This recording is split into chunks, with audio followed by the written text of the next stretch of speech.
नमस्कार, मैं हूं प्रज्ञा मिश्रा और आप देख रहे हैं प्रज्ञा का पन्ना। यूपी में चुनाव होने हैं। 20 करोड़ की आबादी में 16 करोड़ हिंदू हैं, 4 करोड़ मुसलमान हैं। 5 साल तक न हिंदू खतरे में रहता है न मुसलमान। लेकिन जैसे ही चुनाव आने वाले होते हैं, 16 करोड़ की हिंदू आबादी खतरे में आ जाती है। एक तरफ से मुसलमानों के मसीहा सवाल करते हैं, दूसरी तरफ से सारे काम काज छोड़कर हिंदुओं के मसीहा टाइप के नेता जवाब देने आ जाते हैं। पूरा मामला कुछ ऐसे बन जाता है जैसे हिंदुओं ने एक जगह पर अगर वोट नहीं दिया तो उनका ये आखिरी चुनाव साबित हो जाएगा, और अगर मुसलमानों ने अपना खलीफा नहीं पकड़ा तो उन पर तो कयामत आ जाएगी।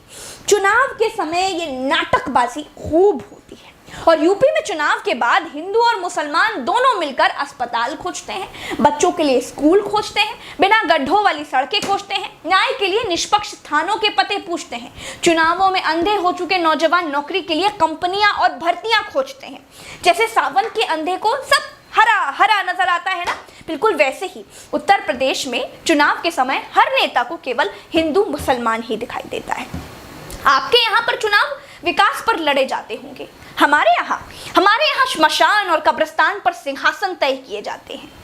हिंदू मुसलमान के नाम पर वोट देकर आया नागरिक हमेशा सरकारी दफ्तरों में लूटा जाता है। अली बजरंग बली के भाषणों पर तालियां बजाने वाले वोटर अस्पतालों में एक बेड के लिए आज भी भटकते हैं। मेरे उत्तर प्रदेश के मेरे भाइयों, अगर तुमको रमजान और रामनवमी पर मिली बिजली का यूनिट नोट करना है तो फिर मैं आपसे बात कर रही हूँ। आपको अधिकार ही नहीं है सरकारों से सवाल पूछने का। जिस मुद्दे पर वोट देंगे वही तो मिलेगा, क्योंकि श्मशान और कब्रिस्तान पर वोट देने वालों को मल्टीनेशनल कंपनियों का कॉन्ट्रैक्ट नहीं मिला करते। मैं उत्तर प्रदेश की पत्रकार प्रज्ञा मिश्रा चुनाव से पहले आपसे अपील करने आई हूँ, अपने नेता से सवाल पूछिए, क्योंकि भारत देश के इतिहास के सबसे बड़े राजनीतिक गुरु चाणक्य ने कहा है कि अगर राज्य में पत्ता भी हिलता है तो उसका जिम्मेदार राजा ही होता है। इसीलिए मन से ये विचार हटा दीजिए कि अगर आपके साथ ऐसा हुआ तो उसमें फलाने क्या कर लेंगे। फलाने ही आपके फफोलों के जिम्मेदार हैं, इस बात की गांठ बांध कर रखिए। सवाल पूछिए, 5 साल का जवाब लीजिए।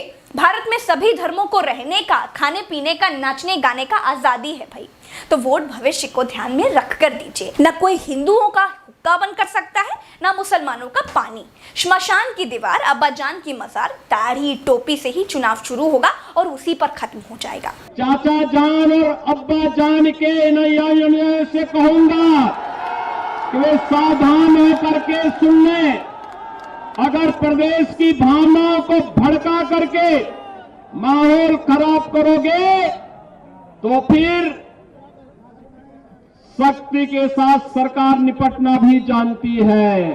चाचा जान और अब्बा जान के अनुयायी कौन है? मुसलमान। चेहरे का तेज बता रहा है, जो मुद्दा जिसको सूट करता है उसे वो मुद्दा मिल चुका है। इसी के साथ यूपी में चुनाव शुरू भी हो चुका है, लेकिन आपको किसी के बहकावे में नहीं आना है। अगर आपने चाचा जान और अब्बा जान के नाम पर वोट किया तो चुनाव के बाद हॉस्पिटल, स्कूल, नौकरी, बिजली, पानी, सुरक्षा, न्याय मांगने से पहले अपने गिराबान में झांकिएगा। जो बोएंगे वही काटेंगे। तो तय करिए, इस चुनाव में जब आपका नेता आपके दरवाजे आए तो पूछिए कि जब आप संकट में थे तब वो नेता कहाँ था। नेता जवाब ना दे पाए तो आप ईवीएम को जवाब देकर आइए। खुद जागिए, दूसरों को भी जगाइए। मत बनिए जनता भोली। नेताओं के मुंह पर थूक दीजिए हिंदू मुसलमान की घटिया गोली। हर व्यक्ति जानता है कि ओवैसी समाजवादी पार्टी के एजेंट बन करके प्रदेश में भावनाओं को भड़काने का कार्य कर रहे हैं। दोस्तों, आप इंसान हैं, सांड नहीं है कि भड़क जाएंगे। नेताओं का भाषण सुनकर सटक जाएंगे। समझदार नागरिक बनिए। हिंदू मुसलमान करने वाले हर नेता को बैन करिए। नागरिक बनिए, तभी नफे में रहेंगे। दोस्तों, उल जुलूल नेताओं की कमेंट बाजियां पर तालियां मारने से पहले मेरा ये वीडियो जरूर देखिए। धर्म की अफीम चखकर अंधे हो चुके लोगों को मेरा ये वीडियो जरूर भेजिएगा। दोस्तों, चलते हैं। राम राम, दुआ सलाम, जय हिंद। मुझे ट्विटर पर @प्रज्ञा_live नाम से खोजकर फॉलो जरूर कीजिए। वहां साथ आएंगे तो सच को और शक्ति मिलेगी।